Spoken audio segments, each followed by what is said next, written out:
பரமசிவம் ஐயா எழுதின புத்தகம். இந்த புத்தகம் இவர் பரமசிவம் சார் எனக்கு 15-20 ஆண்டுகளுக்கு முன்னாடியே பாளையங்கோட்டையில எனக்கு மிக பரிச்சயமான ஒரு பேராசிரியர். அவங்க ஒரு ஆண்டுகளுக்கு முன்னாடி தவறிட்டாங்க. அவங்க எழுதின புத்தகத்தை ஒரு கிளாசிக் நூல் வரிசையில மீண்டும் ஏற்கனவே வந்த பதிப்பு அந்த புத்தகம் வந்திருந்தது. எதேச்சியா நேற்று இரவு என்னுடைய படுக்கை அறையில பக்கத்துல எப்பவுமே ஒரு 8-10 புத்தகங்கள் வைத்திருக்கக்கூடிய வழக்கத்தை பல ஆண்டுகளாக பின்பற்றி இருக்கிறேன். சும்மா ஒரு 10 பக்கங்கள் 20 பக்கங்கள், அது புனைவு கதையா இருக்கலாம், கவிதையா இருக்கலாம், கட்டுரையா இருக்கலாம், சமூக நோக்குள்ள ஒரு சிந்தனை உள்ள ஒரு கட்டுரை, எது வேண்டுமானாலும் இருக்கலாம். ஆனால் அதில் ஒரு 10 பக்கங்களை படித்து விட்டு படுக்கக்கூடிய ஒரு பழக்கத்தை ஒரு வழக்கமாக வைத்திருந்தோம்னா அது ஒரு நாள் ஒருவருக்கு கொடுக்கக்கூடிய தன்முனைப்பு மாதிரி வேற எதுவும் வராது. அப்படி வாசித்த ஒரு புத்தகம் நேற்று தற்செயலா பார்த்த புத்தகம் இந்த அறியப்படாத தமிழகம். நமக்கு எல்லாம் தமிழகத்தினுடைய பல்வேறு இடங்கள் தெரியும், பல்வேறு நிகழ்வுகள் தெரியும், இன்றைக்கு பார்க்கக்கூடிய பல விஷயங்கள் நமக்கு எல்லாம் தெரிஞ்சிருக்கும். ஆனால் இந்த தமிழகம் 2000 வருஷமா எத்தனை விஷயங்களை கடந்து இன்னைக்கு இருக்கிற நம்முடைய உணவு பழக்கமா இருக்கட்டும், திருவிழாக்களா இருக்கட்டும், பண்பாட்டு விழுமியங்களா இருக்கட்டும், இவையெல்லாம் இந்த 2000 வருஷத்துல எங்கெங்க இருந்தெல்லாம் எது கோர்த்திருக்குங்கிறத ஒரு குட்டியா 100 பக்கங்கள்ல மிக அழகாக எழுதப்பட்ட ஒரு நூல் அறியப்படாத தமிழகம். ஒரு கோயிலா இருக்கட்டும், பூஜையா இருக்கட்டும், சிறுதெய்வ வழிபாடா இருக்கட்டும், சாதிய அமைப்புகள் எப்படியெல்லாம் இருந்தன என்பதா இருக்கட்டும், ஒரு கட்டட வீடு, கட்டடம், நிலம் எப்படி இருக்கட்டும், இது எல்லாத்த பத்தி மிக எளிய தமிழ்ல எழுதப்பட்ட புத்தகம் அறியப்படாத தமிழகம். அதை வாசித்துக் கொண்டிருக்கும் போது அந்த ஒரு வழக்கமா எனக்கு பிடித்த தமிழரினுடைய உணவை பற்றி, அன்றைக்கு இருந்த உணவு எப்படி இருந்தது, ஒரு ஊர்ல என்ன மாதிரி உணவு சாப்பிட்டாங்க, வாசிக்க ஒரு விஷயம் பிரமிப்பா இருந்துச்சு. அவர் நாட்டார் வழக்காட்சியலாக, அதாவது ஃபோக்லோரா எந்த மாதிரி பழக்கங்கள் இருந்துச்சு, நெல்லை பகுதியில என்ன உணவு சாப்பிட்டாங்க, மலை பகுதியில என்ன சாப்பிட்டாங்க, இல்ல வேற மாவட்டங்கள்ல வேற இனக்குழுக்கள் எப்படியெல்லாம் உணவை கையாண்டன என்று படித்து கொண்டே வந்தேன். அந்த படிச்சுட்டே வரும்போது ஒரு விஷயம் என்ன பட்டது அப்படின்னா, எந்த ஒரு உணவாக இருக்கட்டும், பழைய உணவுகள் எதுவுமே ஏதாவது ஒரு வகையில் ஒரு மருத்துவ குணத்தை கொண்டு வச்சிருந்ததுதான் அதனுடைய மாபெரும் சிறப்பு. ஆங்கிலத்தில் புதிதாக ஒரு சொல்லை கொண்டு வந்திருக்காங்க. அந்த சொல்லுக்கு பேர் ஃபங்க்ஷனல் ஃபுட். ஃபங்க்ஷனல் ஃபுட் அப்படின்னா, உணவு அப்படிங்கிறது வெறுமன நம்முடைய பசிக்காகவும் ருசிக்காகவும் மட்டும் இல்ல, அதை தாண்டி ஏதாவது ஒரு வகையில உடலுக்கு நன்மை பயக்கக்கூடிய, இல்லைன்னா ஏற்கனவே இருக்கக்கூடிய நோயை விரட்டக்கூடிய, இல்ல மரபு ரீதியா ஒரு நோய் வர இருக்குது, அதை விரட்டுவதற்கான நோய் எதிர்ப்பாற்றலை கொடுக்கக்கூடிய உணவுகளை ஆங்கிலத்தில் ஃபங்க்ஷனல் ஃபுட், இல்லைன்னா நியூட்ராசூட்டிகள் அப்படின்னு அதனுடைய கூறுகளை மட்டும் கொடுத்தால் நியூட்ராசூட்டிகள்ங்கிற சொல்லை பயன்படுத்தியிருக்காங்க. அவர்களுக்கு இது புதுசு.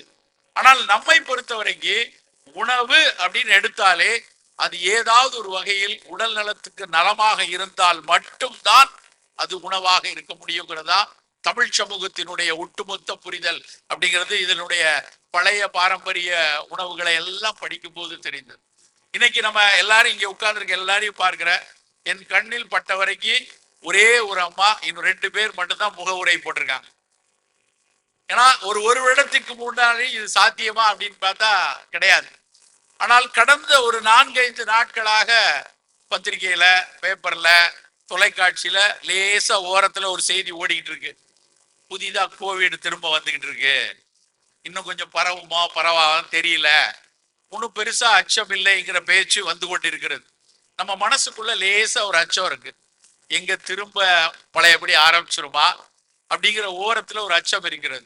ஒரு 10 நாட்களுக்கு முன்னாடி இன்ஃப்ளூயன்ஸாங்கிற சாதாரண ஒரு வைரஸ் ஜுரம் கொஞ்சம் உருமாறி இந்தியா முழுக்க அதிகரித்து கொண்டிருக்கிறது என்ற செய்தியும் நம்ம எல்லாம் படிச்சிருக்கோம். இதை பார்த்த உடனே ஓரத்துல ஒரு சின்ன அச்சம், பழையபடி வருதா, திரும்ப முகவுரை மாற்றணுமா, திரும்ப கையை கழுவிட்டே போகணுமா, திரும்ப சமூக இடைவெளிகள் வேணுமா, கல்யாணம் வச்சிருக்கோமே, புதிய தொழில் ஆரம்பிக்கிறோமே, என்ன நடக்க போகுதுங்கிற அச்சம் வந்து கொண்டே இருக்கிறது. நண்பர்களே, ஒரு விஷயத்தை நாம் தெளிவா புரிந்து கொள்ளணும். இந்த ஜூனோட்டிக் வைரஸ்களால் வரக்கூடிய, அதாவது விலங்கின் வழியாக வரக்கூடிய வைரஸ், அதற்கும் இதுக்கு முன்னாடி நம்ம வைரஸ் ஜுரங்களா கேள்விப்பட்ட அம்மையா இருக்கட்டும், போலியோவா இருக்கட்டும், அதுக்கு ஒரு பெரிய வேறுபாடு இருக்கு. எங்கேயாவது நம்ம போலியோவை வந்து அதனுடைய வேரியன்ட் 1 2ன்னு கேள்விப்பட்டோமா? அப்படிலாம் கிடையாது. அம்மை வந்து முதல் வேரியன்ட், 2வது வேரியன்ட், 3வது வேரியன்ட் கேள்விப்பட்டோமா? கிடையாது. ஆனா கோவிட்ல முதல்ல வந்து ஒரு வெரைட்டி வந்துச்சு, அப்புறம் டெல்டான்னாங்க, அப்புறம் ஒமிக்ரான்னாங்க, இப்போ ஒமிக்ரானுக்கு அடுத்த வெரைட்டிங்கிறாங்க. ஒரு விஷயத்தை புரிந்து கொள்ளணும். போலியோவை நம்ம கிட்டத்தட்ட உலகத்தை விட்டு விரட்டிட்டோம். இன்னும் ஓரிரு மாதங்களிலோ இல்லை இந்த வருட இறுதியிலேயோ உலகம் அறிவிக்க இருக்கிறது, போலியோ இல்லாத உலகம் படைத்து விட்டோம் என்று சொல்ல போகிறார்கள். அதுக்கப்புறம் போலியோ வராது. அது வந்து ஒரு மிகப்பெரிய வெற்றியாக உலக சுகாதார நிறுவனம் அறிவிக்க போறாங்க. 1980ல அந்த பெரியம்மை அப்படிங்கிற ஸ்மால் பாக்ஸை முழுசா ஒழிச்சிட்டோம். இப்ப பெரியம்மை யாருக்கும் வர்றதில்ல, இனிமேல் வராது. ஆனால் ஒன்றை புரிந்து கொள்ள வேண்டும், இந்த கோவிட நம்மால ஒட்டுமொத்தமா உலகத்தை விட்டு விரட்ட முடியாது. நல்லா புரிந்து கொள்ளணும். இனிமேல் கோவிட் இல்லாத உலகம் என்று ஒண்ணு வர்றதுக்கு வாய்ப்பே கிடையாது. ஏன்னா அம்மை மாதிரி இல்லைன்னா போலியோ மாதிரி அது வேரியன்ட், ஒரே வேரியன்ட் கிடையாது. இன்றைக்கு நம்மகிட்ட இருந்து போயிடுச்சு அப்படின்னா அது நமக்கு லீவ் விட்டுருக்குன்னு அர்த்தம். அது வேற எங்கேயோ இருக்கு. அது முழு ஆண்டு லீவா அரையாண்டு லீவான்னு கொஞ்ச நாள் கழிச்சு தான் தெரியும். அதே மாதிரி மனிதனை விட்டு அது வெளியே போயிடுச்சுன்னா வேற ஏதாவது ஒரு உயிரினங்களுக்குள்ள போய் ஒளிந்திருக்கும். ஒரு நாய்க்குட்டிக்குள்ள இருக்கலாம், ஒரு பூனைக்குட்டியில இருக்கலாம், மேல பறக்கக்கூடிய ஒரு பறவையில இருக்கலாம், வௌவால்ல இருக்கலாம், எங்க வேணாலும் போய் இருக்கலாம். அதற்கான ஒரு இடத்தில் போய் ஒளிந்திருக்கும். மீண்டும் எப்பொழுது அது மனிதனுடைய நுரையீரலுக்குள்ள போய் தான் வாழணும்னு அதற்கு ஒரு தேவை வருகிறதோ அப்ப அது மீண்டும் வேரியண்டா உள்ள வரதான் செய்யும். இல்லை என்றால் இன்னொரு பக்கம் பாத்தீங்கன்னா மனிதனுக்கு இன்னைக்கு ஒரு ஹெர்ட் இம்யூனிட்டி வந்திருக்கு. கோவிட் வைரஸ்க்கு எதிரான ஒரு திரள் நோய் காப்பு, ஒரு கூட்டு நோய் காப்பு நமக்கு வந்துருச்சு. நிறைய பேர் தொற்று பெற்று அதுக்கான எதிர் ஆன்டிபாடி வந்தாச்சு. சில இன்னொரு வகையில தடுப்பூசி போட்டு அதுக்கு ஆன்டிபாடிஸ் உள்ள வந்தாச்சு. அதனால கண்டிப்பா இப்போதைக்கு அது வந்தாலும் அதை எதிர்க்கக்கூடிய ஆற்றல் நம்மில் பெருவாரியாக 99% பேருக்கு நமக்கு இருக்கு. அதனால அது பயப்பட வேண்டியதில்லை. ஆனால் அந்த திறன் என்றைக்கு குறைகிறதோ, இல்லை என்றால் அந்த வைரஸ் அந்த திறனை முறியடிக்கக்கூடிய தன்மை என்னைக்கு வருதோ அன்னைக்கு மீண்டும் அது வரக்கூடிய தன்மை இருக்கிறது. என்ன சொல்றாங்க அப்படின்னா, இதை பேரிடர்கள் சொல்றோம் இல்லையா, பேண்டமிக் அப்படின்னு. இனிமேல் பேரிடர்கள் என்பது எப்படி, இனிமேல் இயல்பு காலம் என்பது பேரிடர்களுக்கு நடுவில் அப்படின்ட்டாங்க.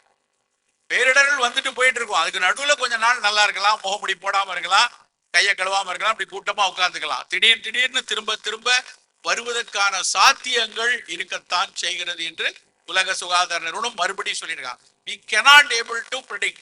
இனிமேல் வருமா வராதான்னு ப்ரெடிக்ட் பண்ண முடியாது. நம்மை நாம் தயார்படுத்திக் கொள்ள வேண்டும். அது வராமல் காத்துக்கொள்ளதும், வந்தால் அதை எதிர்க்கக்கூடிய மருத்துவமோ எதிர்ப்பாற்றலையோ நாம் தயார்படுத்திக் கொள்ள வேண்டும். ப்ரிப்பேர்ட்னஸ் அப்படின்னு சொல்றோம். அந்த ப்ரிப்பேர்ட்னஸ் இருந்தால் மட்டும்தான் நாம இந்த மாதிரி நோய்கள்ல இருந்து எதிர்கொள்ள முடியும் என்று அறிவித்து விட்டாங்க. அப்படி எவ்வளவு வைரஸ் வரலாம்? கோவிட் அடுத்த வெரைட்டி வரலாமா, இல்லை இன்னும் 2 வெரைட்டி வருமா அப்படின்னு கேட்டா ஒரு எண்ணிக்கை எழுதியிருக்காங்க. எவ்வளவு வரும் நீங்களாம் யோசிக்கிறீங்க? இனிமேல் எத்தனை வெரைட்டி கோவிட் மாதிரி வரலாம் அப்படின்னு கேட்டீங்கன்னா 1 2 இல்லைங்க, 6,30,000 வைரஸ் அது மாதிரி ரெடியா இருக்கான் வர்றது. அவ்வளவு வைரஸ்கள் தாக்குவதற்கான சாத்தியம் இந்த பூமியில இருக்கு. அது எப்படிங்க அவ்வளவு வைரஸ் இருக்குன்னா, ஒரு விஷயத்தை நல்லா புரிந்து கொள்ளணும். இந்த பூமி அடிப்படையில் வைரோஸ்பியர். நமக்கெல்லாம் முன்னாடி கூட்டமா புத்தக கண்காட்சி நடத்திட்டு இருந்தது வைரஸ் தான். நாம ஒரு 2-3 மில்லியன் வருஷத்துக்கு முன்னாடி உள்ள வந்திருக்கோம். நம்ம நினைத்து கொண்டிருந்தோம் இவ்வளவு நாளாக மனிதன் தான் ஒரு பேராற்றல் உடையவன், நமக்கு தான் பெரிய பகுத்தறிவு இருக்கு, நாம தான் பீரங்கி தயாரிக்கிறோம், நாம தான் எங்கேயாவது போய் குண்டு போடுறோம், நாம தான் அடுத்தவன் அடிக்கிறோம் நினைத்து கொண்டிருந்தோம். இதெல்லாம் கிடையாது. நம்ம ஒட்டுமொத்த பிரபஞ்சத்தினுடைய எல்லா உயிரினங்களையும் வச்சு பார்த்தோம்னா நாம் தவறுதலாக, இன்னும் சொல்ல போனா மிதப்புல நாம பெரிய மனிதர்கள் என்று நினைத்து கொண்டிருக்கிறோம். உண்மையில் பிற உயிரினங்கள் எல்லாம் எடுத்து பார்த்தோம்னா நம்ம ரொம்ப சிறு தூசு. இந்த வைரஸினுடைய அளவு என்ன, இந்த கோவிட் வைரஸினுடைய சைஸ் என்ன, ஒட்டுமொத்த உலகினுடைய ஒரு 25 லட்சம் பேர் இறந்து போயிருக்காங்கன்னு நேரடியா கணக்கு சொல்றாங்க. அதை தாண்டி எத்தனையோ கோடி கணக்கில் இறந்து போயிருக்கலாம். அவ்வளவு பேரை மரணிக்க வைத்த மொத்த வைரஸ்களுடைய எண்ணிக்கை ஒரு கைப்பிடிக்கு அளவு கூட இருக்காது. அவ்வளவுதான் அளவு. அது ஒட்டுமொத்த மக்களை காலி பண்ணிருச்சு. ஆனா நாம ஒரு என்ன நடந்து கொண்டிருக்கிறது என்பதை கோவிட் கற்றுக் கொடுத்த பாடத்தை புரியாமல் போய்கொண்டிருக்கிறோம். கோவிட் ஒரு மிகச்சிறந்த ஒரு பாடத்தை நமக்கு கற்றுக் கொடுத்திருக்கு. என்ன அப்படின்னா, ரொம்ப நாளா என்ன நினைத்துக் கொண்டிருந்தார்கள் என்றால், உடல் நலம், என்னுடைய உடம்பு நலம்னா என்ன அப்படின்னு கேட்டா, என்னுடைய நுரையீரல் நல்லா சுவாசிக்கணும், என்னுடைய இதயம் சரியா துடிக்கணும், என்னுடைய சிறுநீரம் கழிவுகள் எல்லாம் சரியா இருந்தா நான் நல்லா இருக்கேன் அப்படின்னு நினைச்சாங்க. பிசிக்கல் ஹெல்த் தான் உடலுக்கு உடல் நலத்தினுடைய அழகாக பார்க்கப்பட்டுச்சு. அப்புறம் கொஞ்ச நாள் கழிச்சு இல்ல நீ சிக்ஸ் பேக் வச்சிருக்கலாம், உன் உடம்பு நல்லா இருக்கலாம், உன்னுடைய இதயம் நல்லா இருக்கலாம், எது நல்லா இருந்தாலும் உன் மனம் நலமாக இல்லை என்றால், உன்னுடைய உள்ளம் நலமாக இல்லை என்றால் நீ உடல் நலமா இல்ல. மென்டல் ஹெல்த் ரொம்ப முக்கியம் அப்படின்னு 1970களில் தான் உலக சுகாதார நிறுவனம் ஆலம் ஆட்டா ரெசல்யூஷன்ல தான் பிசிக்கல் ஹெல்த் மென்டல் ஹெல்த் ரெண்டும் முக்கியம் என்று சொல்லிச்சு. ஆனா நம் தமிழ் சமூகம் ஒரு 1500 வருஷத்துக்கு முன்னாடியே மறுப்பது உடல் நோய் மருந்தனலாகும், மறுப்பது உளநோய் மருந்தனச்சாலும், மறுப்பது இனி நோய் வாராதிருப்ப, மறுப்பது சாவை மருந்தனலாமேன்னு திருமந்திரத்துல பாடிடுச்சு. இதே பிசிக்கல் ஹெல்த் மென்டல் ஹெல்த்ங்கிற விஷயத்த உடல் நோய் உளநோய் என்று மிக தெளிவா நம் தமிழ் சமூகம் 1500 வருஷத்துக்கு முன்னாடி பாடி இருக்கு. 1970களில் தான் மென்டல் ஹெல்த் ரொம்ப முக்கியம்னு சொன்னாங்க. ஆனால் அதை தாண்டி இந்த கோவிட் நாள்ல, கோவிட் காலத்துக்கு அப்புறம், கோவிட் வந்து போனதுக்கு அப்புறம் இப்ப அதனுடைய உடல் நலம் குறித்த புரிதல் இன்னொரு கட்டத்தை எட்டி இருக்கிறது. அது என்னன்னா, என் உடம்பு நல்லா இருந்து என்னுடைய பிசிக்கல் ஹெல்த் நல்லா இருக்கு, என்னுடைய இதயம் நலமா இருக்கு, நுரையீரல் நலமா இருந்தா மட்டும் பத்தாது. என்னுடைய உள்ளம் நலமா இருக்கு, என்னுடைய மனம் அழுத்தம் இல்லாமல் விகாரம் இல்லாமல் நலமா இருக்கு, அது மட்டும் பத்தாது. நான் இங்க நின்று கொண்டிருக்கக்கூடிய மேடைக்கு கீழே, மண்ணுக்கு கீழே இருக்கக்கூடிய மண்புழு நலமாக இருக்க வேண்டும். இங்க பக்கத்தில் இருக்கக்கூடிய மரங்கள்ல அதனுடைய பூக்கள் நலமாக இருக்கணும், அந்த பூக்கள்ல சுரக்கக்கூடிய தேன் நலமாக இருக்கணும், அந்த தேனை அருந்த வரக்கூடிய தேன் சிட்டோ பறவைகளோ அவை நலமாக இருக்கணும். இங்க இருந்து ஒரு 10 கிலோமீட்டர் தள்ளி இருக்கக்கூடிய கடலில் இருக்கக்கூடிய மீன்கள் நலமாக இருக்கணும், கடலுக்கு அடியில் இருக்கக்கூடிய இன்னும் எண்ணப்படாத எத்தனையோ உயிரினங்கள் இவையெல்லாம் நலமா இருக்கணும். இவையெல்லாம் நலமா இருந்தால் மட்டும்தான் நண்பர்களே நீங்களும் நானும் இனிமேல் நலமாக இருக்க முடியும் என்பதை ஒன் ஹெல்த் என்று சொல்லிவிட்டார்கள். ஒன் ஹெல்த் அப்படிங்கிற ஒற்றை நலம் அப்படின்னு, இனி என்ன வேணாலும் பண்ணிக்கோ, நீ பீரங்கி பண்ணு, இல்லைன்னா பனியன் சட்டி பண்ணிக்கோ, இல்லைன்னா என்ன வேணாலும் செய், ஆனா எதை செய்யும் போதும் இந்த மண்புழு நலம் இல்லாமல் போயிடக்கூடாது, இந்த மேல இருக்கக்கூடிய பறவை நலம் இல்லாமல் போய்விடக்கூடாது. எல்லா உயிரிகளும் நலமாக இருந்தால் மட்டும்தான் நாம் நலமாக இருக்க முடியும். இந்த ஒற்றை புரிதலில் தான் ஒற்றை நலம், ஒன் ஹெல்த் என்கிற புரிதல் வந்திருக்கு.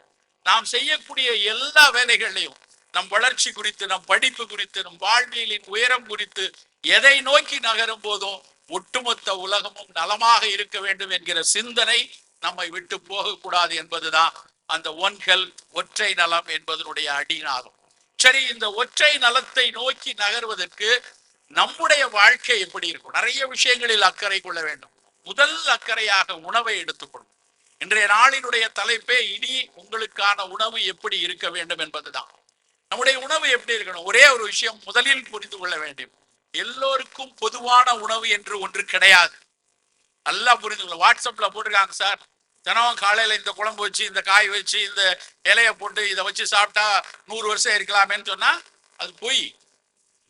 தயவு செய்து ஒவ்வொருத்தருடைய உடலுக்கும் நம்முடைய உடல் வாகுக்கு ஏற்ற மாதிரி நம்முடைய நோய் நிலைமை, நம்முடைய மரபு, நம்முடைய ஒழுக்கம், நம்முடைய பழக்க வழக்கம், நம்முடைய வாழ்க்கை சூழல், நம்முடைய வேலையினுடைய திறன், இதை பொறுத்துத்தான் நம் உணவு நலமா இருக்கு. அதை பொறுத்துத்தான் உணவு தேர்ந்தெடுக்கப்பட வேண்டும். அதனால எல்லோருக்குமான உணவு என்று ஒன்று கிடையாது, புதுமைப்படுத்த முடியாது. We cannot globalize food. இங்கே சர்ச்சைகளும் பிரச்சனைகளும் துவங்குற இடமே ஒரே உணவு அப்படின்னு சொல்லி எல்லாருக்கும் கொண்டு வர்றதுதான் நமக்கு சிக்கலே. இட்டாலியில சாப்பிடக்கூடிய பீஸாவை இங்க கொண்டு வந்து வித்தாங்க இல்லையா, அங்க பிரச்சனை துவங்குது. பீஜிங்ல சாப்பிடக்கூடிய நூடுல்ஸை கொண்டு வந்து இங்க கொண்டு வந்து கொடுக்குறாங்க இல்லையா, அங்க பிரச்சனை துவங்குது. ஜெர்மனியில சாப்பிடக்கூடிய பர்கருக்கு நடுவுல தடக்கக்கூடிய மயோனைஸ நம்ம ஊர்ல கொண்டு போய் டி நகர்லயும் அண்ணா நகர்லயும் வச்சு பிரெட்டுக்கு நடுவுல மயோனைஸ தடவுறோம் இல்லையா, அங்க பிரச்சனை துவங்குது. நல்லா புரிந்து கொள்வோம். இங்க இருக்க கூட்டத்துல உங்கள எத்தனை பேருக்கு மயோனைஸ் தெரியும்? எல்லாருக்கும் தெரியும். எத்தனை பேருக்கு எள்ளு துவையல் அரைக்கிறதுக்கு தெரியும்? கொஞ்சம் கம்மி தான். அன்றைக்கு நான் இதையாவது பரவாயில்ல, நீலகிரி மாவட்டத்துல ஒரு இடத்துல பேசுறதுக்கு போறேன், எல்லாரும் குழந்தைகள், கல்லூரி மாணவர்களும் பள்ளி மாணவர்களும். எத்தனை பேருக்கு மயோனைஸ் தெரியும்னா 2 பேர் 2 கையெல்லாம் தூக்குறான். இதே கேள்வி எள்ளு துவையல் தான் ஒரு 4 பேர் பாதி கையை இப்படி தூக்கிட்டு இருக்கிறான். தெரியாது. மயோனைஸ் தெரியும்னு எத்தனை பேர் கை தூக்குறீங்க? அதை எப்படி செய்வார்கள் என்று எத்தனை பேருக்கு தெரியும்? மயோனைஸ் தெரியுங்கிறது ஒரு 4 பேருக்கு. எப்படி செய்வார்கள் என்றால், மயோனைஸ்க்கு வந்து நல்ல தண்ணியில கொஞ்சம் முட்டையை உடைச்சு போட்டு கொஞ்சம் எண்ணெயை ஊத்தி கடைஞ்சா அதுதான் எளிய மயோனைஸ். முட்டை, தண்ணீர், எண்ணெய், இந்த 3ஐயும் உங்க வீட்டுல இன்னைக்கு வீட்டுல போயிட்டு நல்லா தண்ணியை ஊத்தி ஒரே ஒரு முட்டையை போட்டு கொஞ்சம் நல்லெண்ணெய், அவன் ஆலிவ் ஆயில் ஊத்துறான், நீங்க நல்லெண்ணெயை ஊத்திக்கோங்க, ஊத்தி ஒரு தயிர் மத்தை வச்சு கடைஞ்சு வச்சீங்கன்னா அதை எத்தனை நாளைக்கு வச்சிருக்க முடியும்? இன்னைக்கு ராத்திரி செஞ்சீங்கன்னா அதிகபட்சம் நாளைக்கு காலையில வரைக்கும் நாராம இருக்கும். ஒரு 4 நாள் ஆச்சுன்னா அது மேல பூஞ்சப்படியும், ஒரு 10 நாள் ஆச்சுன்னா அந்த வீட்டு பக்கமே போக முடியாது. 1 வருடமாக இந்த மயோனைஸை தயார் செய்து அதனுடைய பாட்டில்ல 1 இயருக்கு வைத்திருக்கிறார்கள் அத்தனை ரொட்டி கடைகள்லையும். நீங்க எங்க போய் பர்கர் வாங்கினாலும் பீஸா வாங்கினாலும் அவன் தடவி கொடுக்குற மயோனைஸ் அங்க வச்சு கடையிறது கிடையாது. அவனுக்கு பாட்டில்ல வருது, அந்த பாட்டில் இருக்கிறத எடுத்துதான் தடவி தடவி கொடுக்குறான். அப்போ ஒரே நாளில் கெட்டு போகக்கூடிய உணவை 1 வருஷம் கெட்டு போகாமல் வைத்திருக்க வேண்டும் என்றால் எவ்வளவு ப்ரிசர்வேட்டிவ் அதுல இருக்கும்? கொஞ்சம் யோசிச்சுப்பாங்க. எவ்வளவு ப்ரிசர்வேட்டிவும் எவ்வளவு கெமிக்கலும் போட்டு அதுல இருக்கிறான். அதை போய் அங்கிள் எனக்கு இன்னொரு ஃபிளேர் தடவி கொடுங்க, இன்னும் கொஞ்சம் தடவி கொடுங்கன்னு பெரிய கூட்டமே நின்று கொண்டிருக்கிறது. யோசித்து யோசித்து சாப்பிட வேண்டிய நேரத்தில் நாம் இருக்கிறோம் நண்பர்களே. நம்முடைய ஒவ்வொரு வேளை உணவும், நமக்கு முன்னால் பரிமாறப்படக்கூடிய ஒரு வேளை உணவும், நமக்கு முன்னால் ஊடகங்களில் பெரிய பெரிய ஊடக பிரபலங்கள் சொல்லக்கூடிய இந்த உணவு நல்லது அந்த உணவு நல்லது என்று சொன்னால் அதையும் யோசித்து யோசித்து பார்த்து இது எனக்கான உணவா, எனக்கு நன்மை இன்றைக்கு பயக்குமா, எனக்கு இந்த உணவு என்றைக்குமே நலம் பயக்குமா, அதை தாண்டி எனக்காக தயாரிக்கப்பட்ட இந்த உணவினால் இந்த மண்ணுக்கு கீழே இருக்கக்கூடிய மண்புழுவுக்கு அது கெடுதல் கொடுக்குமா, வெளியில இருக்கக்கூடிய பல்வேறு பறவைகளோ பூச்சிகளோ அதற்கு இது கெடுதல் கொடுக்குமா என்று யோசிக்க வேண்டிய கட்டாயத்தில் நம்ம இருக்கிறோம். அப்படி சாப்பிட்டால் மட்டும்தான் இனிமேல் அது நமக்கும் நலமாக இருக்கும், இந்த பிரபஞ்சத்துக்கும் நலமாக இருக்கும். அப்படி எப்படி சாப்பிடும்? என்ன சாப்பிடலாம்? தேநீர்ல இருந்து ஆரம்பிப்போம். காலையில் நம்ம வந்து ஒரு பானம் குடிக்கணும். காலையில சாப்பிடக்கூடிய பானம்ங்கிறது ஒரு 200 வருஷமா தேநீர் ஆயிடுச்சு. அதுக்கு முன்னாடி தேநீர் சாப்பிடல. ஆனா அந்த தேநீர் ஒரு மருத்துவ குணமுடைய ஒரு பானம் தான். உலகம் முழுக்க இன்னைக்கு வந்து அந்த தேநீர் குடிக்கக்கூடிய பழக்கம் இருக்கு. அது எப்படி ஆரம்பிச்சது? இதே ஆங்கிலேயர்கள் சீனாவுக்கு போனாங்க. அயற்சியோட உடல் அயற்சியில இருக்கும்போது அங்க சீனர்கள் அவர்களுக்கு பரிமாறிய விருந்து தான் தேநீர். அதை குடிச்சு பார்த்தவனுக்கு இது ஒரு காய்ச்சல் மருந்து மாதிரி இல்லையே, தினம் குடிக்கலாமான்னு கேட்டப்ப அந்த சீனர்கள் இல்ல இது எங்க பழக்கம், நாங்கள் தினமும் அருந்தக்கூடியதான் சொன்னாங்க. விளைவு என்னாச்சு? எங்கெல்லாம் இங்கிலீஷ்காரன் இருந்தானோ அங்க இருக்கக்கூடிய சோழ மண்டல காடுகளை எல்லாம் அறுத்து முழுக்க தேயிலை காடுகளாக உருவாக்கினாங்க. அது நம்மளுடைய பசுமையை கொன்றளித்த ஒரு சம்பவம். அதை பத்தி பிறகு பேசுவோம். ஆனா அதை தாண்டி இந்த தேயிலைன்னு தனியா எடுத்தோம்னா அவை நிச்சயமாக உடல் நலத்துக்கு நன்மை பயக்கக்கூடியதுதான். ஆனா அந்த தேயிலையில் இருந்து தேநீர் தயாரிப்பது நம்ம அத்தனை பேருக்கும் தெரியணும். எப்படி தயாரிக்கிறோம்? பல பேர் என்ன சார் டீ போட தெரியாதா எங்களுக்கு, நாங்கெல்லாம் உட்கார்ந்துருக்கோம், என்ன புது கதை பேசிட்டு இருக்கீங்கன்னா நிச்சயமா என்னால் உறுதியா சொல்ல முடியும். இங்க இருக்கிற கூட்டத்துல ஒரு 95% பேருக்கு சரியா டீ போட தெரியாது. சரியான உடல் நலத்துக்கு நன்மை பயக்கிற அளவுக்கு தேநீர் எடுக்கணும் அப்படின்னா நல்ல தரதரன்னு கொதிக்கிற வெந்நீரை இறக்கி வச்சு, நல்லா முட்டை விடுற அளவுக்கு தரதரன்னு கொதிக்கிற வெந்நீரை இறக்கி வச்சுட்டு ஒரு 2 தெக்கரண்டி தேயிலைய போட்டு ஒரு 3 நிமிடம் மூடி வைக்கணும். மூடி வச்சதுக்கு அப்புறம் மூடியை எடுத்துட்டு வடிகட்டி எடுத்தா அதுதான் தேநீர். அப்படி எத்தனை பேர் வீட்டுல தேயிலை போட்டு குடிக்கிறீங்க? பல பேர் பாயாசம் காய்ச்சுற மாதிரி தேயிலை காய்ச்சறான். குலோப் ஜாமுனுக்கு ஜீரா காய்ச்சுற மாதிரி அப்படியே சர்க்கரையை போட்டு பாகு போட்டு. உண்மையிலேயே ஒரு காலத்துல தேநீர் நமக்கு தெரியாது. அந்த பழைய காலத்து இந்த மாதிரி புத்தக கண்காட்சி நடக்குன்னா நீங்க ஊர் பூரா போஸ்டர் ஒட்டிருக்கீங்க இல்லையா? அது மாதிரி அந்த காலத்து போஸ்டர் ஒட்டி இருக்கும் போதெல்லாம் நான் அந்த போஸ்டர்களை பார்த்திருக்கிறேன். அந்த காலத்தில் காப்பி இல்லை அப்படின்னு ஒரு புத்தகம் இருக்கு. AR வெங்கடாச்சலபதி எழுதின புத்தகம் இங்க கிடைக்கும் கண்டிப்பா. இது காலச்சோடு பதிப்பாக நினைக்கிறேன். அதுல ஒரு கட்டுரை, முதல் கட்டுரை, இந்த மாதிரி பெரிய கூட்டங்கள் நடக்கிற இடத்துல கீழே எழுதுவாங்களாம், கண்டிப்பாக லாகிரி வஸ்துக்களான காபி தேநீர் வழங்கப்பட மாட்டாது அப்படின்னு ஒரு குரூப், இன்னொரு குரூப் கண்டிப்பாக காபி தேநீர் வழங்கப்படும் அப்படின்னு போஸ்டர்ல ஒட்டி அதை பிரபலப்படுத்தியிருக்காங்க. அப்படி இருந்த நேரத்துல எப்படி இந்த தேநீர் வந்து நம்ம ஊர்ல இன்னைக்கு தயாரிக்கிற மாதிரி ஆச்சு அப்படின்னு யோசிச்சு பார்த்தா, இங்கிலீஷ்காரன் மட்டும்தான் டீ குடிச்சிருக்கான். அவனுக்கு மட்டும்தான் அக்சஸ் இருந்துச்சு. அவனுக்கு மட்டும்தான் தேயிலை தோட்டங்கள்ல இருந்து நேரடியா தேநீர் வந்து இங்கிலீஷ்காரன் வரும். அப்ப அந்த இங்கிலீஷ்காரன் தேநீர் குடிக்கும் போது அவன் பக்கத்துல ஃபர்ஸ்ட் லெவல் ஆபீசர்ஸ் இருப்பாங்க இல்லையா, அந்த காலத்துல பிரிட்டிஷ் இந்தியாவில் முதல் நிலை இங்க இருக்கக்கூடிய தமிழ்நாட்டுல இந்தியா முழுக்க இருக்கக்கூடிய வேறு வேறு மாநிலத்தினுடைய முதல் நிலை அதிகாரிகள் அவங்க பக்கத்துல இருக்கும்போது அவரு டீ குடிச்சிட்டு, இங்கிலீஷ்காரன் டீ குடிச்சிட்டு, சார் நான் டீ குடிக்கிறேன் நீங்களும் குடிங்க அப்படின்னு தேயிலை கொடுக்குறான். இவருக்கு மனசெல்லாம் பக்கு பக்குங்குது. இதை லாகிரி வஸ்துன்னு சொல்றாங்களே, இதை குடிக்கலாமா வேணாமா அப்படின்னு யோசிக்கும் போது மனசுல பளிச்சுன்னு வருது.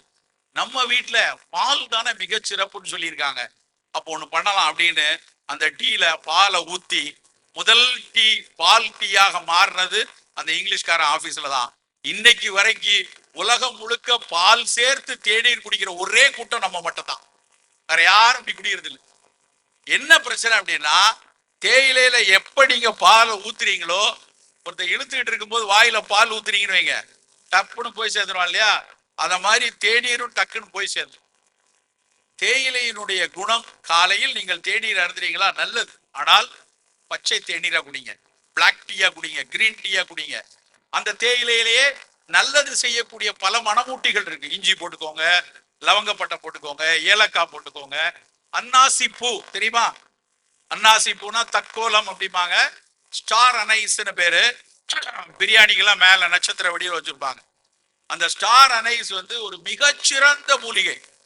அந்த அந்த அன்னாசி பூவை உடைச்சி தேயிலையில போட்டு நம்ம குடிக்கலாம். அந்த அன்னாசி பூல இருந்துதான் இன்றைக்கு வைரஸ் காய்ச்சல் எல்லாம் உலகம் முழுக்க இருக்கக்கூடிய வைரஸ் காய்ச்சலுக்கு ஆங்கில மருத்துவர்கள் எழுதக்கூடிய ஒரு மிக முக்கியமான மாத்திரை டாமி ஃப்ளூ. அந்த டாமி ஃப்ளூ ஒண்ணுதான் ஈவன் கோவிட் நேரத்துல கூட முதல் நிலை மருந்தாக பரிந்துரைக்கப்பட்ட மருந்து வந்து அந்த டாமி ஃப்ளூ. அந்த டாமி ஃப்ளூவுடைய ஆங்கில மருத்துவ பேர் அசமல்டாவிர். அந்த அசமல்டாவிர்ங்கிற அந்த மருந்து எடுக்கப்படக்கூடிய பொருள் வந்து ஷிகிமிக் ஆசிட். அந்த ஷிகிமிக் ஆசிட் இருக்கிற இடம் அன்னாசி பூ. அங்க இருந்துதான் முதல்ல இன்னைக்கு வரைக்கும் அந்த ஷிகிமிக் ஆசிட் எடுத்துட்டு இருக்காங்க. அது ஷிகிமிக் ஆசிட் அசமல்டாவிர்லாம் ஆங்கில மருத்துவர்கள் எழுதிட்டு அது வர்ற அன்னைக்கு வரட்டும். ஆனால் நாம தினம் காலையில தேநீர் குடிக்கிறப்ப ஒரு நாள் வெறும் பச்சை தேநீர், ஒரு நாள் கருப்பு தேநீர், ஒரு நாள் இந்த மாதிரி மூலிகைகள் போட்டு தேநீர் எடுத்துக்கொள்ளலாம். தேநீர் மட்டும்தானா? ஒரு மிகச்சிறந்த பானம், நாம் மறந்து போன பானம் நீராகாரம். நீராகாரத்தை பத்தி ரொம்ப இளக்காரமாக நம் சமூகம் அதையெல்லாம் யார் குடிப்பாங்க? ஏதோ இல்லாதவன் போனாதவன் முந்தின நாள் சாதத்தை விட்டு வச்சு தண்ணியை ஊற்றி காலையில குடிச்சுக்கிட்டு இருந்தா அந்த பழஞ்சோறுங்கிறதெல்லாம் என்னத்த அப்படின்னு நினைத்து கொண்டிருந்தோம். ஆனால் இன்றைக்கு நடந்து கொண்டிருக்கக்கூடிய ஆய்வுகள் எல்லாம் வந்து நம் நிலத்திற்கு, குறிப்பா தமிழ் நிலத்திற்கான மிக மிக முக்கியமான பானம் நீராகாரம். அந்த நீராகாரம் ஏன் முக்கியமானதுன்னா, அது வெறுமன முந்தின நாள் சாதத்துல தண்ணி விட்டு வச்சு கரைச்சி குடிக்கிற வெறும் கார்போஹைட்ரேட் மட்டும் கிடையாது. அது ஒரு மிகப்பெரிய ப்ரோபயாட்டிக். ப்ரோபயாட்டிக்னா, இப்ப நான் நிக்கிறேன் அப்படின்னா என்னுடைய உடல்ல 47% மட்டும்தான் மனித மரபணு. ஆச்சரியமா இருக்கு, மனுஷன் தானே பேசிட்டு இருக்காரு. ஆனா 47% தான் என்னுடைய மரபணுனா, மீதி 53% மரபணுக்கள் பல்வேறு உயிரினங்களை நான் ஹோஸ்ட் பண்ணிட்டு இருக்கேன். என் குடல்ல இன்னும் பேரிடப்படாத பல கோடி வைரஸ்களும் பாக்டீரியாக்களும் என் வாயிலிருந்து ஆசன வாய் வரைக்கும் உள்ள தங்கி இருக்கு. அவையெல்லாம் சிறப்பா வேலை செஞ்சா மட்டும்தான் இங்க நீங்க நல்லா உட்கார்ந்துட்டு இருக்க முடியும். இல்லைன்னா வேற இடத்துல போய் உட்கார்ந்து இருக்கணும். அப்படி நாம் சிறப்பா பணி செய்வதற்கு நமக்காக வேலை செய்து கொண்டிருக்கிற கண்ணுக்கு தெரியாத பல நுண்ணுயிரிகளுக்கும் சேர்த்துத்தான் நண்பர்களே நம் உணவு. நாம் சாப்பிடக்கூடிய உணவு நம் வாய்க்காக, நம் அறிவு எட்டிய ஒரு உணவு அலகுகளுக்காக மட்டும் கிடையாது, வயிற்றுக்குள்ள இருக்கக்கூடிய நுண்ணுயிர்களுக்கும். அப்படி வயிற்றுக்கு உள்ள இருக்கக்கூடிய நுண்ணுயிரிகள்ல ரொம்ப ரொம்ப ரொம்ப முக்கியமானது, அந்த உணவுகள்ல ரொம்ப முக்கியமானது நீராகாரம். இன்னைக்கு இங்க ஸ்டான்லி மருத்துவக் கல்லூரியில, அப்புறம் தஞ்சாவூர்ல இருக்கக்கூடிய national institute of food processing management இன்ஸ்டிடியூட்ல எல்லா இடத்திலும் ஆய்ந்து அறிந்து உலக சஞ்சிகையில பப்மெட் இண்டெக்ஸ்டு ஜேர்னல் எல்லாம் பப்ளிஷ் பண்ணிட்டாங்க. அரிசி கஞ்சிங்கிற, பழங்கஞ்சிங்கிறது, irritable bowel syndrome, inflammatory bowel disease மாதிரி சாப்பிட்ட உடனே மோஷன் போறது, இல்ல வயிற்ற வலிச்சு மோஷனோட சீதம் போறது, மோஷனோட வந்து மியூக்கஸ் போற அத்தனை நோய்களுக்கும் நீராகாரம் மிகச்சிறப்பு என்று அவர் சொல்லியிருக்காங்க. பையன் நம்ம காலையில ஒரு கப் நீராகாரம் நாம எடுக்கக்கூடாது.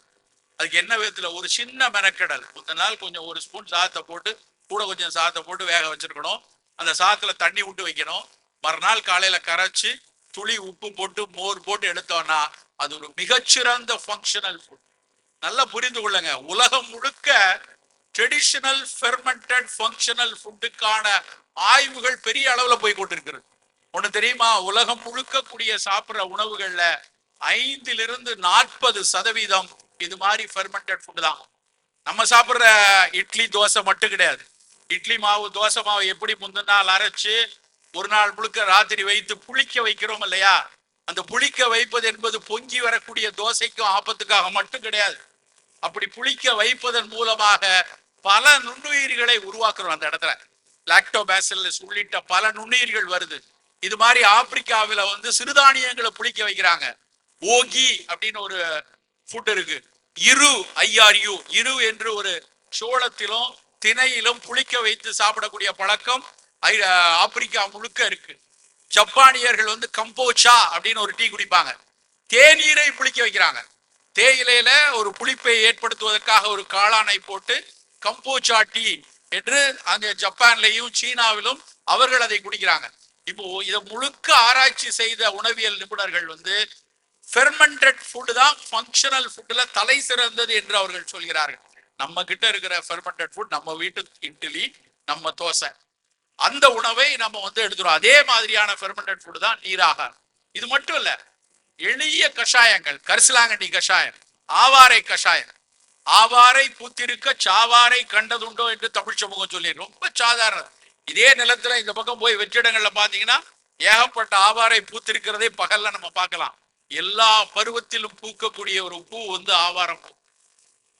ஆவிரை கொன்றை நாவல் அலைகடல் முத்தங்கோஷ்டம் மேவிய மருதத்தோலும் மிருதிட ரொக்க கொண்டு காவிரி நீரும் மற்றும் கடல் நீரும் மற்றும் தானேன்னு சொல்லியிருக்காங்க. ஆவாரை கஷாயம் அவ்வளவு நல்லது. சர்க்கரை வியாதியில காவிரி நீர் கடல் நீர்னு ஒரு ஒப்பீடு சொல்லுது சித்த மருத்துவம். காவிரி நீர் எப்படி இருக்கும், இனிப்பா இருக்கும்.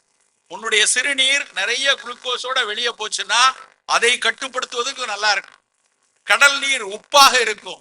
உன்னுடைய சிறுநீரில் புரதம் அதிகம் கழிந்து வெளியே போயிட்டு இருக்குன்னா அதற்கும் சிறப்பு வந்து ஆவாரை கஷாயம். மிக எளிய கஷாயம், பாட்டாக பாடிய போது யாரும் அதை பார்க்கல. இன்றைக்கு எம்ஜிஆர் மருத்துவ பல்கலைக்கழகம், நேஷனல் இன்ஸ்டிடியூட் ஆஃப் சித்தா, டெல்லியில் இருக்கக்கூடிய சித்த மருத்துவ ஆராய்ச்சிகளை அவன் அத்தனை பேரும் ஆய்ந்து சொல்றான். ஆவாரை கஷாயம் அத்தனை சர்க்கரை நோயாளிகளும் தினம் அருந்த வேண்டிய ஃபங்க்ஷனல் பிவரேஜ் அப்படிங்கிறான். என்ன மருத்துவம் வேணாலும் எடுத்துக்கொள்வோம், நவீன மருத்துவமோ ஆயுர்வேதமோ சித்த மருத்துவமோ அத்தனை மருத்துவம் எடுத்துக்கொள்ளலாம். கூட ஆவாரை கஷாயத்தை ஒரு ஃபங்க்ஷனல் டீயா, நார்மல் டீக்கு பதிலாக ஆவாரை டீ எடுத்துக்கொள்வோம். அப்படி நம்முடைய உணவு இருக்கணும். நம்முடைய ஒவ்வொரு வேளை உணவும் ஏதாவது ஒரு வகையில் என் உடலுக்கான மிகச்சிறப்பான உணவா என தேர்ந்தெடுத்து சாப்பிடும். காலை உணவு எப்படி இருக்கலாம்? காலை உணவு அப்படின்னாலே நம்ம அத்தனை பேரும் இட்லி, தோசை, வடை, பூரி, பொங்கல் அப்படின்னு ஒரு 5-6 போய் நிக்கிறோம். தயவு செய்து அதுல இருந்து வெளியே வரும். இனிமேல் அப்படி சாப்பிட வேண்டாம். இங்க இருக்கிற நபர்கள் எல்லாத்தையும் பார்க்கும் போது 50 வயதை ஒட்டியவங்க எக்கச்சக்கமா இருக்கீங்க. 45-50 வயதை ஒட்டியவர்கள் ஏராளமானவர்கள் தென்படுகிறீர்கள். நண்பர்களே, வாரத்துக்கு ஒரு நாள் இட்லி தோசை போதும் சார். அப்புறம் மீதி நாள்லாம் என்ன செய்யறது அப்படின்னு கேட்கலாம். காலையில கொஞ்சம் சுண்டல், அது நல்லா கருப்பு கொண்டக்கடலையோ சிகப்பு நிற கொண்டக்கடலையோ வெள்ளை கொண்டக்கடலையோ, முளை கட்டிய பயிறு, பாசிப்பருப்பு முளை கட்டின பயிறு, அதுக்கப்புறம் நல்ல காய்கறிகளை அரைத்த சாறு, இல்லைன்றா நல்ல சூப்பு, 2 முட்டையை வைத்து நல்ல ஒரு ஆம்லெட், கொஞ்சம் பாதாம் பருப்பு, கொஞ்சம் நிலக்கடலை, இல்ல நான் முட்டை சாப்பிட மாட்டேன், கொஞ்சம் பன்னீர், இப்படி உங்கள் காலை உணவு இருக்கட்டும். சரி சார், இதெல்லாம் பிஃபோர் ஃபுட்டா ஆஃப்டர் ஃபுட்டான்னு கேட்கக்கூடாது. இதுதான் காலை உணவு. ஏன்னா பல பேருக்கு இட்லி தோசை இல்லைனாலே ஒரு மாதிரி வெலன்னு வந்துடும். அப்படி கிடையாது. இப்படி உணவை எடுத்துக்கணும். 11 மணிக்கு பசிக்குமே, பசிச்சா அவங்க உடம்பு நல்லா இருக்குன்னு அர்த்தம். இப்படி காலையில் 8 மணிக்கு சாப்பிட்டு 11:30 மணிக்கு ஆபீஸ்ல பசிச்சதுன்னா உங்க பையிலிருந்து ஒரு கொய்யாப்பழத்தை எடுத்து சாப்பிடுங்க. அது சிகப்பு கொய்யாப்பழமாக இருக்கட்டும், ஒரு கொய்யாப்பழம், இல்லைன்னா ஒரு ஆப்பிள், இல்லைன்னா கொஞ்சம் பப்பாளி துண்டு, இல்லைன்னா ஒரு மாதுளம் முத்துக்கள், ஏதாவது ஒரு சின்ன டப்பால போய் எடுத்துட்டு ஒரு கிரீன் டீ குடிங்க, ஒரு கப் மோர் குடித்துக் கொள்ளுங்கள். அது மத்தியானம் 11:30 மணிக்கு இருக்கட்டும். மத்தியான உணவு எப்படி இருக்கணும்? மத்தியான உணவு நல்ல சோறை எப்படி குமிச்சு வச்சு மேல இருந்து குழம்பு ஊத்துனா அது ஐந்தருவி மாதிரி போற மாதிரி சாப்பிட வேண்டாம். உங்களுடைய தட்டுல 80% காய்கறிகளோ புலால் அருந்துபவர்கள் மீனோ கோழி துண்டோ காடை துண்டோ இருக்கட்டும், கொஞ்சோல சோறு இருக்கட்டும். நான் பல மேடைகளில் அடிக்கடி சொல்வது, பெண்களை பார்த்து, உங்க வீட்டுல இந்த அன்னக்கரண்டின்னு ஒண்ணு இருந்துன்னு வச்சுக்கோங்க, அத கிழக்கு பக்கமா நின்று 3 தடவை தலையை சுத்தி எரிச்சிருங்க.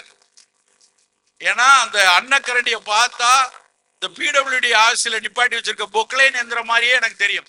பாலம் பாலமா சோத்தை போட்டு போட்டே வீட்டுல பல பேர் தொப்பையோடையும் சுகரோடையும் இருக்காங்க. சோறை கண்டிப்பா குறைக்கணும். குறைந்த அளவுல சோறு சாப்பிடு.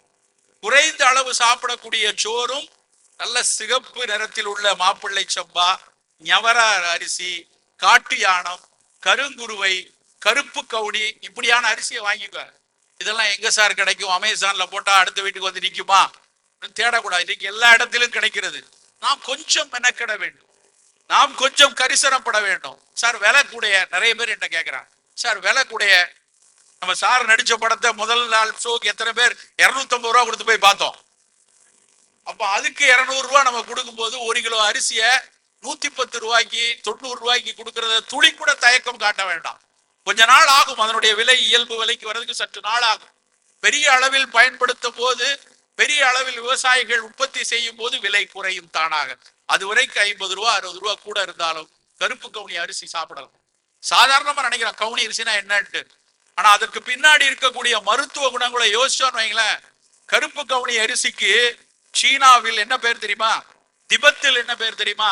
பர்மாவில் என்ன பேர் தெரியுமா? ஃபோர்பிடன் ரைஸ் அப்படிமா. ஆங்கிலத்தில் ஃபோர்பிடன் ரைஸ்னா தண்டிக்கப்படக்கூடிய அரிசிங்களாம். அதனால தண்டிக்கப்படணுமா? அதே நீங்க இவர் சாப்பிட சொல்றாரு அப்படின்னு ஒரு கேள்வி வரலாம். என்ன அர்த்தம் அப்படின்னா, பர்மிய மன்னர்களும் சீன மன்னர்களும் திபெத்திய மன்னர்கள் மட்டுமே சாப்பிடுவதற்கு அனுமதிக்கப்பட்ட அரிசி கவுனி அரிசி. ஏன்னா அது ஒரு மிகப்பெரிய பொக்கிஷமாக அவங்க பாதுகாத்தாங்க. இன்றைக்கு அதை ஆய்ந்து அறிந்த நம்முடைய institute of rice research institute கட்டாக்ல அவர்கள் அதுக்கப்புறம் கண்டுபிடிக்கிறான், அந்த கவுனி அரிசியினுடைய கருப்பு நிறத்துல ஆந்தோசைனின்ஸ், அந்த ஆந்தோசைனின்ஸ் தான் கத்திரிக்காயினுடைய மேல இருக்கு. அந்த ஆந்தோசைனின்ஸ் தான் அந்த திண்டுக்கல் திராட்சையினுடைய தொலிக்கு மேல இருக்கு. எங்கெல்லாம் கரு நீல நிறத்தை பார்க்கிறீர்களோ அதுல எல்லாம் அந்த ஆந்தோசைனின் இருக்கு.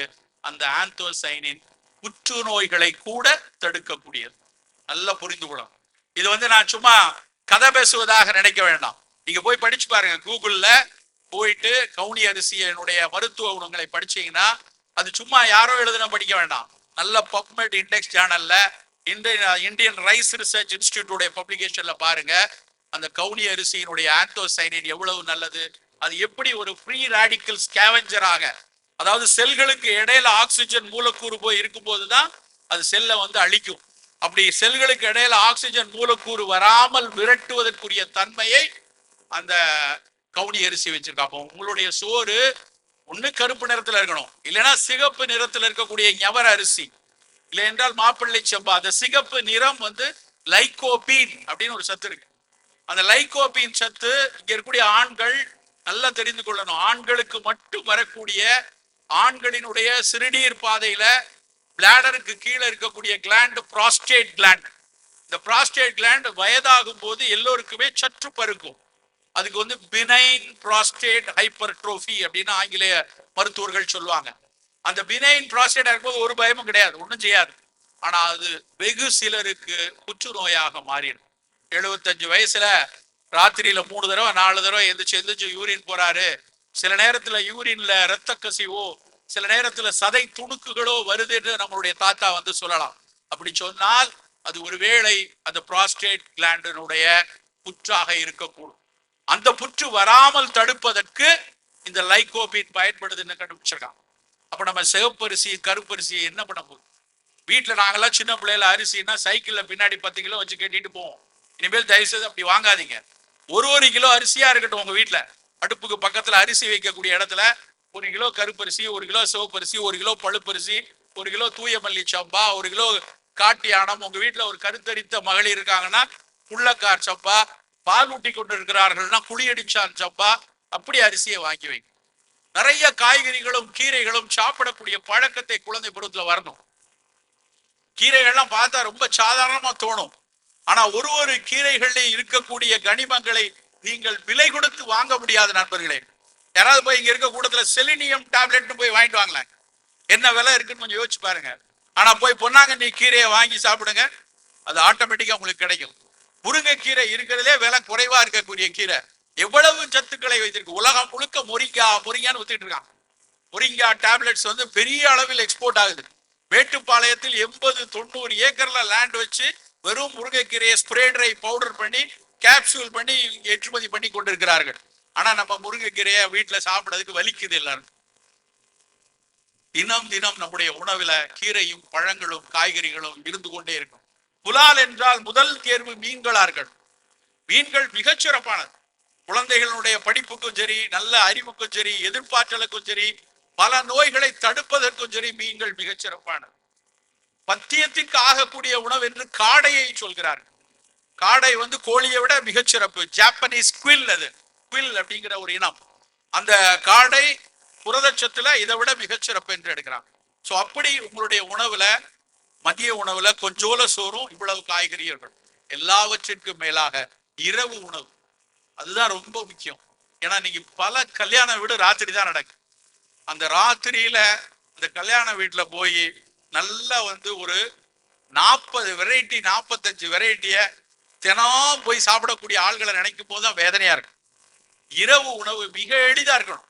இரவு உணவுங்கிறது 6:30 மணி 7 மணிக்கு சாப்பிட்டுருங்க. அலுவலகம் முடித்து வந்து குளித்து விட்டு மேல்கால் அலம்பி விட்டு முதலில் இரவு உணவை முடிச்சிருங்க. அதுதான் முடியும் இன்னைக்கு சாத்தியம். ஏன்னா பணி முடித்து நம்ம வந்து சேர்றதுக்கே 6:30 மணி 7 ஆயிருது.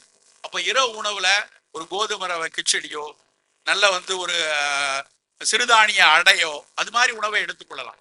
ஒரு நாள் எடுக்கக்கூடிய உணவில் கண்டிப்பா சிறுதானியம் இருக்கணும்னு மனசுல நினைச்சுக்கோங்க. இந்த ஆண்டு உலக சிறுதானிய ஆண்டு ஒட்டுமொத்தமாக கொண்டாடி கொண்டு இருக்கிறோம். 20 வருஷமா கத்திட்டு இருக்க சிறுதானியம் சாப்பிடுங்க சாப்பிடுங்க. இன்னைக்கு தான் உலகம் முழுக்க ஒரு பன்னாட்டு சிறுதானிய ஆண்டாக அறிவிக்கிறார்கள்.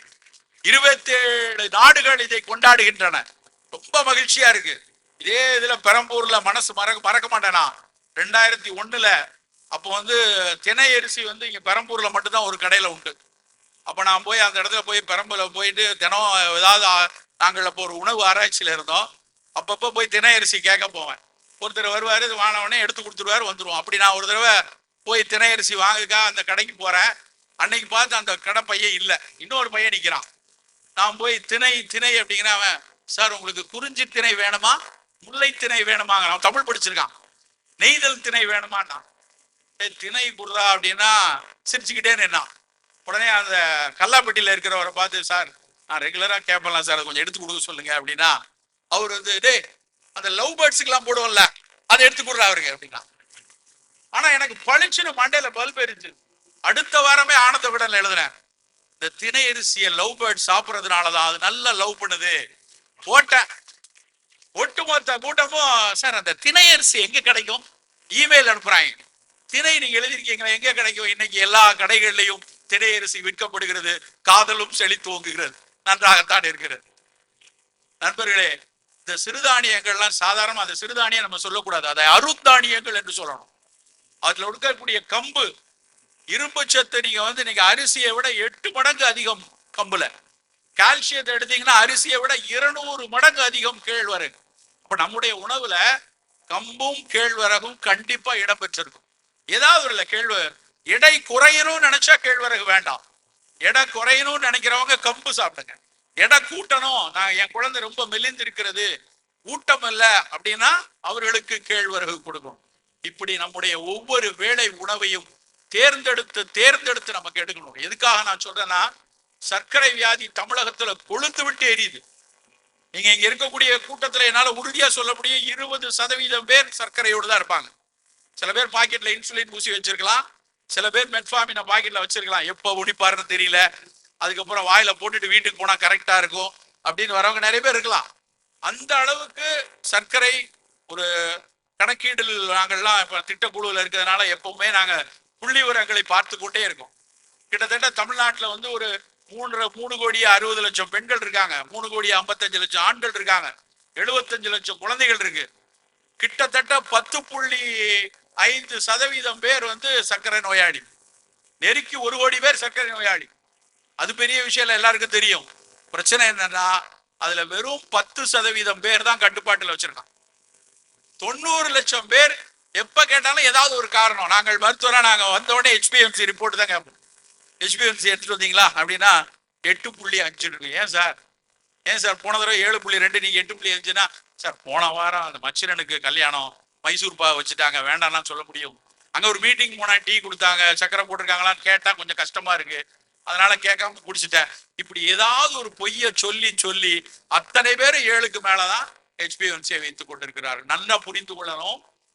யாருக்கு சர்க்கரை கட்டுப்பாட்டில் இல்லையோ, நல்லா இந்த புள்ளிவரத்தை புரிந்து கொள்ளுங்க.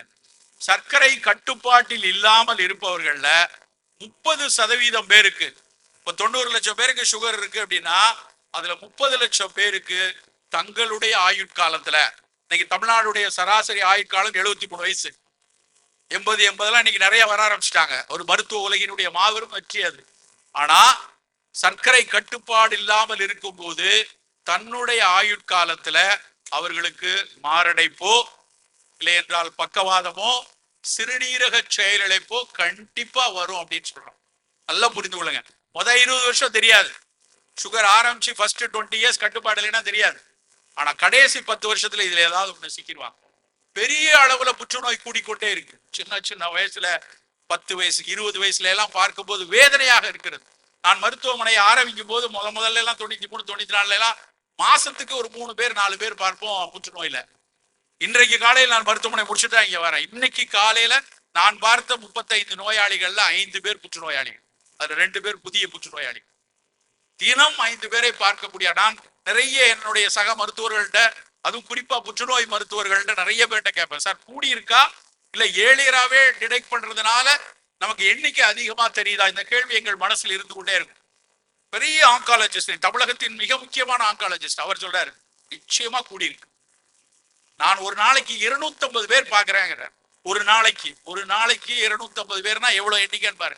நான் கேட்பேன், ஏன் சார் இப்படி பாக்குறீங்க?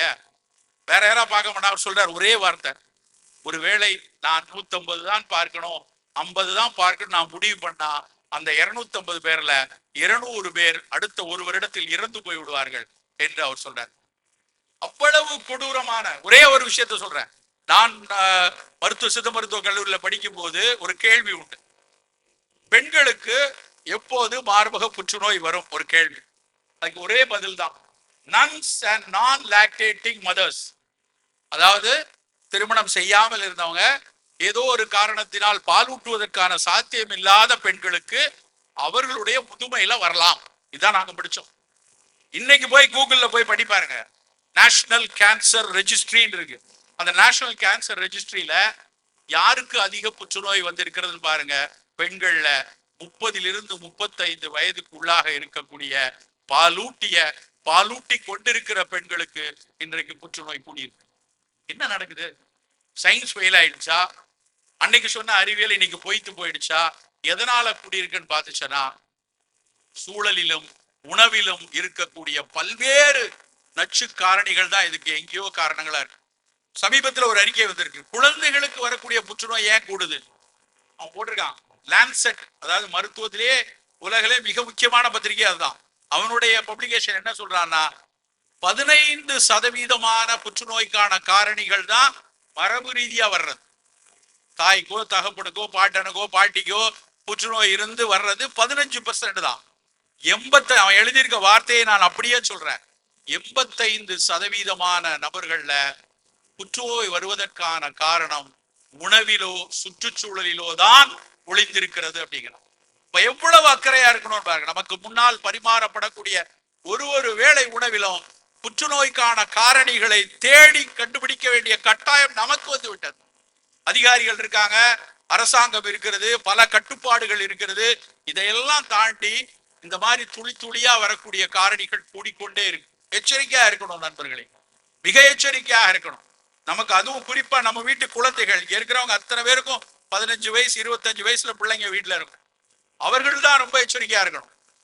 நான் 2010-11 அடையாறு புற்றுநோய் மருத்துவமனையில ஒரு கருத்தரங்கை கேட்பதற்கு இப்படி 2வது வரிசையில உட்கார்ந்துருக்கேன். அப்போ ஒரு பேராசிரியர் ஒரு அம்மா இங்க பவர் பாயிண்ட்ல பிரசன்ட் பண்றாங்க. அந்த பவர் பாயிண்ட்ல போடும்போது அந்த ஸ்லைடை பார்த்துட்டு அதுக்கப்புறம் என்னால் அதுக்குள்ள ஈடுபடவே முடியல. அந்த ஸ்லைடை பார்த்துட்டு அவங்க சொன்ன முதல் விஷயம் என்ன தெரியுமா?